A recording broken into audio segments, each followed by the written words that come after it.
and every day we find ourselves confronted with answers, each claiming to be the truth. While most people are content to accept the official truth, accepting whatever answer affects their lives the least, there are those of us that reject what is easy or comfortable to get to one thing. Parker Terrell has spent his entire life searching for that one thing.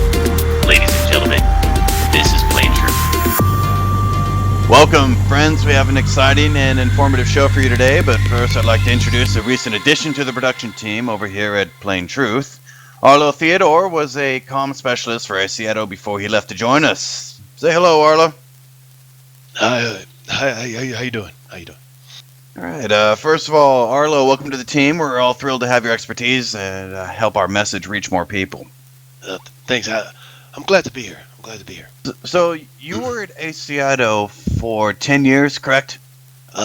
Close. I was there for 9 years. Yeah, 9 years. And I understand you were on the brink of a pretty major promotion before you left. It wasn't. I wouldn't say major promotion. It wasn't really a definite thing that was supposed to happen. Things weren't. It wasn't. Of course. But it wasn't much of a stretch to say that your future at Asiato was looking pretty bright. Yeah, you could say that. I mean, things definitely weren't bad. I was doing okay for myself. Yeah. So what changed? Why walk away from that? It was my brother. My brother Marshall. Yeah, he was always kind of an idiot. He was always chasing the coolest new this and the coolest new that, and it didn't matter what it was. If people were talking about it, he wanted it, regardless of whether he needed it or not, regardless of whether he could even afford it. And he was young, and I was young. We were young, but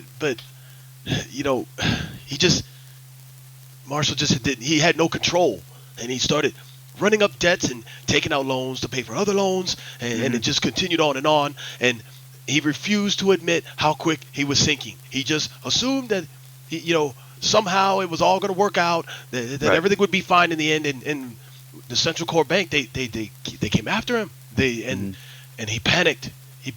They came after him with bounty hunters, and he took a ship and he ran. He was afraid. Right, and the CCB, they then posted a bounty on him. Yep. Yeah. And they caught up to him on Pharaon, and they killed him. Even though the bounty was drafted as a capture, public record of the incident stated that your brother attempted to fight them and they were forced to open fire. No, that's a damn lie. That's a damn lie. He would have never. He was not a. He spent too much money. He wasn't a violent person. He just didn't know how to control his money.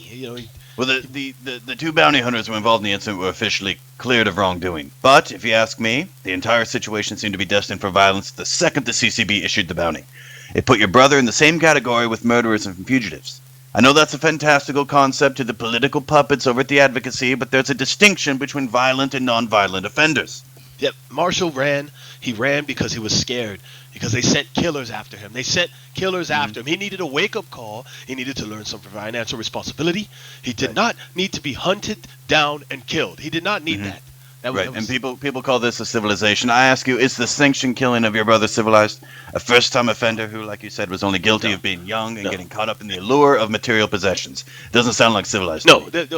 We are supposed to be an advanced civilization. We can colonize planets, and this is not how an advanced civilization is supposed to behave. It's savage. Right, and I agree. But now we've tried to reach out to the Governor's Council in Farron to obtain copies of the incident reports, but hey, here's a surprise. They've been stonewalling us.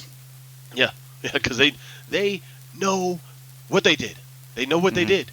I want to thank you for your bravery, Arlo, both in sharing your story with us and for joining us on the show. Yeah, thank you for inviting me. We've got to change how the government is doing things. We absolutely will. Next up, we're going to take a quick look around at what's been happening in the UAE and beyond. Specifically, it's been a week since Senator Lester and her subcommittee began holding public hearings about contract policy. We're going to take an in-depth look at the transcripts and ask, what are they really investigating? Later on, we're going to talk to Alan Provo, community leader from Leski, talking about the independent government that they have over on Delamar and their homegrown movement to try and convince unrecognized planets to reject the UAE and embrace more independent political systems that cater to their needs. In the meantime, folks, stay vigilant.